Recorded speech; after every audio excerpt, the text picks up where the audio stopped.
Hello and welcome to another video from the Grace Trail on YouTube, and it is the Week 7 Premier League Weekly Roundup. I'm even later than I was last week, so I don't know what I'm doing there. But as you can see, we've got PES gameplay in the background. Didn't update all the squads because I couldn't be bothered to try and fix Konami's cock-ups. Ironically, I do end up losing this game 1-0, and Lampard and Milner combined to score the goal typically. I think they're the only two players who are actually who have sort of left the clubs that were playing in this game, and they were both involved in the goal. But anyway, the weekend was pretty interesting in terms of football. Obviously this weekend's going to be mega with so many big games on Sunday, not just in the Premier League, but you've obviously got Bayern Munich versus Borussia Dortmund, and also the Madrid derby, so that's going to be quite interesting. But anyway, at the weekend we kicked off really with quite a surprising result. Spurs beating Manchester City 4-1. Spurs doing their yearly thing of beating a top side and then just disappearing for the rest of the season pretty much. Obviously they hammered Chelsea last season, and this seems to be the equivalent result. Whether it will be able to get them going for the season, I don't know. That their form's definitely been improving. Spurs, they had a pretty poor start to the season really. That they were sort of in the middle of nowhere. They were testing out Dyer and Dele Alli and all those guys at defensive midfield, and it's starting to sort of work now for them a bit. I mean, Dyer's been sort of a revelation at defensive midfield so far, but I think crucially for Spurs, Harry Kane got off the mark, although there's a lot of question of offsides in this game as well. I mean, in all honesty, there probably could have been maybe 2-0 to Spurs if all the offsides had been given. I mean, Man City's one was borderline, although I think you have to give the benefit of the doubt to De Bruyne on that one. Obviously, the Spurs equaliser, that was clearly offside with Walker, and I think there's the Harry Kane's one also. It looked like it was offside, but he did take it well. I mean, a lot of people would think that's easy to score, but I've blazed plenty of them over the bar. But the interesting thing here really was Lamela for me, because I'm waiting for him to bring his Football Manager form into real life every single week really, because I mean he's just gone for 60 million on my FM save from Spurs, and you know he's ridiculously good, and his work ethic in this game was quite good. He obviously got his goal as well, so maybe he can kick on now. I wouldn't bet on it because he seems to be one of those inconsistent players, but maybe this could be his year to kick on, who knows. In terms of Manchester City, big blow to them, 2 defeats and 3 and 4 as well, and I don't think they're doing too well in the Champions League as I speak. So I mean, I think that the problem that they had in this game was just the fact that they've had so many defensive changes, with obviously Otamendi coming in. He's still getting used to the Premier League. Company was out with an illness, so yeah, Otamendi and Di Matteo, it just didn't look right for them, and they're just a bit all over the place. Torre at central attacking midfield didn't really work, and they just got overran really. So that was quite an interesting game. Moving on to the next game, Leicester versus Arsenal, and both leaky defences really, especially Leicester. You pretty much go into every Leicester game now expecting a goal thriller, and sometimes Leicester come out on top, sometimes they don't, and this time they didn't come out on top because Alexis Sanchez really marked his return in the Premier League by scoring a hat-trick, I believe. And yeah, I mean, typical Arsenal really. I mean, they went 1-0 down, they blitz one team and then they lose midweek, and the results just go all over the place really. In terms of Leicester, Ranieri may have to change things up a bit. I think their sort of early season run is maybe coming to a halt a bit. I mean, they're obviously leaking goals, and I do fear that they might sort of tail off towards the end of the season and keep conceding those goals. I mean, there's plenty of injuries that could happen to the likes of Vardy and Mahrez. Or maybe I'm just saying this because I want my 16th place prediction to come true, but yeah, I think Ranieri maybe has to tinker with it finally a bit and try and get some results in the next few games just to make sure that the ship is steadied, really. Moving on to Liverpool versus Aston Villa. Liverpool really made it difficult for themselves here, more difficult than they really needed to make it, winning only 3-2. Daniel Sturridge got a brace. A lot of bit sort of returns to form, really. Kane scoring this weekend, Sanchez was a hat-trick, Rooney scored, Depay scored, Sturridge obviously got this brace. So we're starting to revert to normality, really. And Villa, again, I do worry for them. Sherwood, he seems to be getting a bit found out now. They really just need to try and work things around Gusted, I think, because he's going to be the one that's going to be scoring for them, because the other IU is just doesn't do it for them. So they just need to basically do with Gusted what they did with Benteke and hope that that works. I could see Sherwood easily getting sacked before Christmas, though, and if he doesn't, I do think Aston Villa could go down. I think they've got the players to survive. It's just whether they actually have the manager and the communication and everything. Moving on to Manchester United versus Sunderland, and speaking of relegation, Sunderland again showing why they're the favourites for it. Pretty much the expected result here, 3-0. As I said, Rooney and Depay both scored, which is quite crucial for us there, because, I mean, both of them haven't really been able to get goals in the Premier League so far, especially Depay really needs to get off the mark.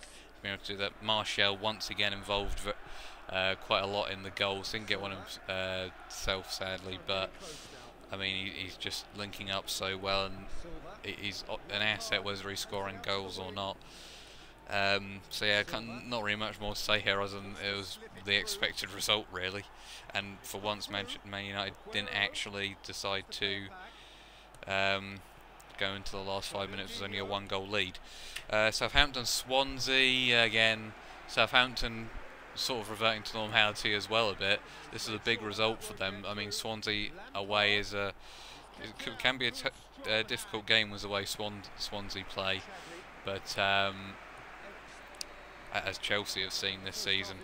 But they weathered the storm quite well, and I think Southampton just showing that they're going to be fine really this season and in the top half, I think. And there we go, really. Moving on to Stoke versus Bournemouth, and the main thing here is Callum Wilson's injury, and it's just been confirmed recently that he's going to be out for 6 months, which means now that their main striker and their two most expensive signings over the summer are all injured for quite a while. I did say at the start of the season Bournemouth would get relegated. I think the injury definitely increases those chances. What they need to do is really just whip balls in to Glenn Murray, because he's going to be the one that needs to get them goals now, and that may also result in them having to change their play, which I'm not sure if it's going to be able to work, because Glenn Murray is more sort of a you know, that kind of striker that he'll obviously score a lot of goals for you, but he needs it in the box, and he's a very different striker to Callum Wilson, so it'll be interesting to see if anyone else steps up, but I do really worry for them now. As for Stoke, they needed to win this game, and they did. Mark Hughes didn't complain about the refs this time, I don't think. They only got it late on though, 2-1, with Juve scoring the goal, and I do think Juve is quite underrated, to be honest. He always scores in tons of games and just gets absolutely no praise. And obviously Stoke have a wealth of attacking options, but he's the one who always steps up for me, and he did it again here to win the game for Stoke. So moving on to West Ham and Norwich, and once again we're back to the curious case of West Ham, who once again did terribly at home after achieving some great away results this season. Once again though, Norwich proving a lot of people wrong and giving West Ham a very, very good game here. They'll be disappointed to lose that goal in the final minute to Kayate, which brought the equaliser on. So you know, it's not West Ham will come away maybe a bit disappointed with it, but it's still a point for them. Obviously, Norwich will probably, but both sides are sort of okay. I think they'll be okay with a point, but that they'll be feeling they could have done better really. And Payet proving his class again. I mean, he was barely in the game. He wasn't getting many chances, but he still got the assist despite struggling. He is a fantasy football god, really. And anyway, moving on to Newcastle versus Chelsea, and 2-2 there. Newcastle threw away the 2-goal lead, but they really just need to play like that more. Because they just play brilliantly, and it was just fantastic to watch the crowd getting behind them, and then Perez scoring the goal even if Chelsea's defending was woeful for it. Terrible marking by Zuma, and Perez just got in to score the goal. Wijnaldum got a goal from a corner as well. So obviously it was a bit disappointed they threw away the 2-goal lead. I'm still not sure about McLaren really there. It sort of signals poor mentality to me, which we have obviously seen a lot from Newcastle already this season. And, you know, many teams would have been able to close that out, I think, even if they are lower down the league, especially against a team that's struggling like Chelsea. So that's my only criticism of Newcastle. As for Chelsea, they were very poor. A lot of their players, Zuma and Ivanovic in particular, I think. Pedro, again, seems to be struggling. He seems to come into the Premier League with a bang, and he's just sort of gone a bit flat now.